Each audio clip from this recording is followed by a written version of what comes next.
1 Crônicas, capítulo 4, versículos 9 e 10.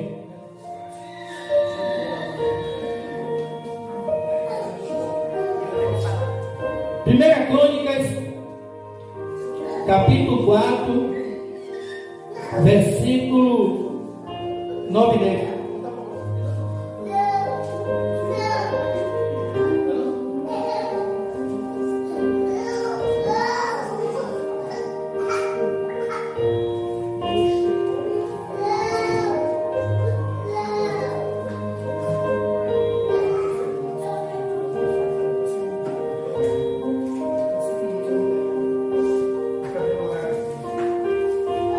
Amém, amados?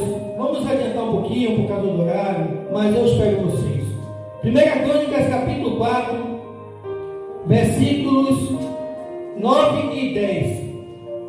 Esse personagem que nós vamos falar aqui nesta noite só existe nesses dois versículos. O tema dessa mensagem é a oração e a bênção de Jabes. Uma mensagem que ela é muito forte assim na sua espiritualidade. Todos acharam? Então vamos ler, para tirar tempo.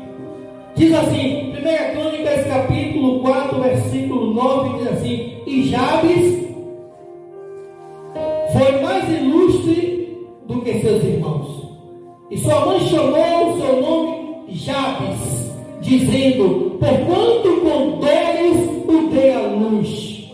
Versículo 10: Porque Jabes invocou o Deus de Israel, dizendo: Se me abençoares muitíssimo, e aumentares as minhas terras, e a tua mão for comigo, e fizeres que do mal não seja feito. E Deus lhe concedeu o que ele tinha pedido. Pode se sentar e a glória ao Senhor. Aplauda a Ele. Ele é digno de todo louvor, de toda adoração, toda honra, toda glória seja dado a Ele, porque por Ele e para Ele são todas as coisas.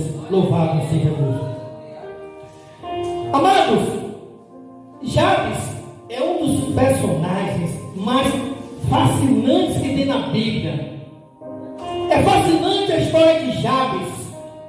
Alguém que foi transformado completamente, e às vezes alguém pode dizer: Deus não pode mudar a minha história, Deus não pode mudar a minha vida, porque você talvez não conheça essa mensagem de Jabes. A Bíblia vai dizer que Jabes foi o mais ilustre de seus irmãos, mas eu quero te dizer, louvado seja Deus, que a história de Jabes, o começo da história de Jabes foi terrível. Não temos muita informação sobre Jabes, só temos aqui esses dois versículos. Existem informações sobre Jabes no Talmud, que é uma coletânea de livros sagrados do judaísmo, que fala sobre leis. É muito importante para o judeu. É o segundo livro mais importante. O primeiro é a Bíblia, que chama de Tanakh, que só tem o Velho Testamento, né? E por que eu estou falando isso? Porque o que tem realmente no Talmud são realidades da história do povo judeu, mas eu não gosto de trabalhar com tipo assim, literaturas extras. Então, até porque esses dois versículos já é suficiente para a gente conhecer a história de Jabes. E aqui no versículo 9 vai dizer: E foi Jabes mais ilustre do que seus irmãos. Aleluia, glória a Deus, né? Porque você não conheceu a história de Jabes. Como foi terrível a história de Jabes. Para a gente conhecer essa história de Jabes, nós precisamos conhecer o nome de Jabes, saber o significado do nome de Jabes, porque naquela época os nomes tinham significados. Nossa cultura, que a gente coloca nome em inglês, nome assim, nome que acha bonito, mas naquela época os nomes tinham uma origem, tinham um significado, e Jabes significa sofrimento. Jabes significa deserto ou sequidão, tipo vida seca. No significado hebraico, na raiz hebraica, que Jabes é dos israelitas, da tribo de Judá. Judá significa louvor. Mas o nascimento de Jabes não foi por louvor. Eu quero dar muita ênfase nisso aqui. Então, no significado do hebraico, o nome Jabes significa ele entristece. Sabe o problema aqui de Jabes? O que está acontecendo aqui? acerca da história de Jabes, aquele que é conhecido como ilustre, mais ilustre do que seus irmãos, porque Jabes, no parto de Jabes, foi algo terrível. O parto de Jabes foi algo terrível. Vocês mulheres conhecem muito bem que o parto ele pode ser algo maravilhoso, mas ele também pode ser algo terrível, pode levar à morte, pode levar à depressão. Existe a depressão pós-parto. Então todas as vezes uma mãe ela vai ser feliz no nascimento de seu filho, mas talvez ela nem veja o nascimento de seu filho, talvez ela tenha depressão, como nós vemos muitas mães que pegam seus filhos e até joga debaixo de roda de carro, amarra, coloca num saco, bota numa lata de lixo, porque gestação é algo que às vezes é complicado, e foi exatamente isso que aconteceu com Jabes. A mãe de Jabes teve um parto terrível, e por causa desse parto terrível, simplesmente a mãe de Jabes amaldiçoou Jabes no seu nascimento. E ela, por causa desse nascimento, essa gestação, ela disse: você vai ser chamado de Jabes, porque você é maldito, você me trouxe sofrimento, você me trouxe desgraça. E infelizmente hoje acontece isso também, gente. Quantas crianças são amaldiçoadas pelos pais? E eu não quero aqui colocar culpa sobre os pais, eu quero ir mais, eu quero abrir mais esse leque. Eu quero dizer, quantas pessoas são amaldiçoadas na rua, quando alguém te aponta, te amaldiçoa, lança uma seta, quando você conquista alguma coisa, alguém bota o olho no bolso. Eu quero dizer, eu quero falar sobre maldição.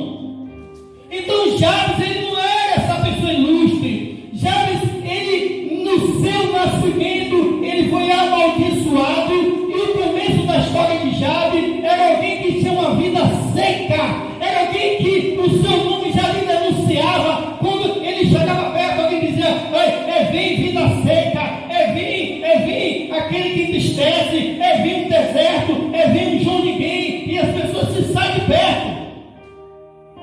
Assim era a vida de Jabes. Eu quero dizer nesta noite, talvez você diga assim: pastor, quando eu aceitei Jesus, eu estou debaixo do manto, é verdade.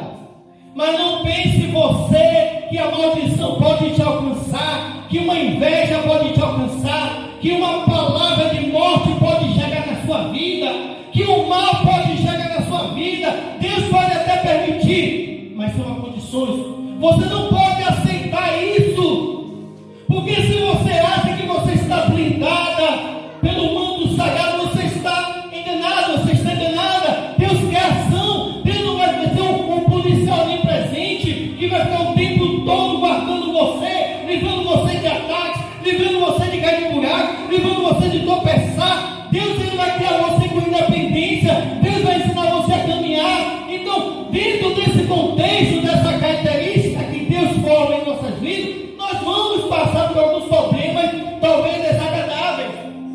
Eu quero falar nessa noite sobre a maldição. Eu quero dizer que Jabes foi amaldiçoado pela mãe. Talvez até algum de vocês tenha uma história dessa. Eu não quero que de tristeza.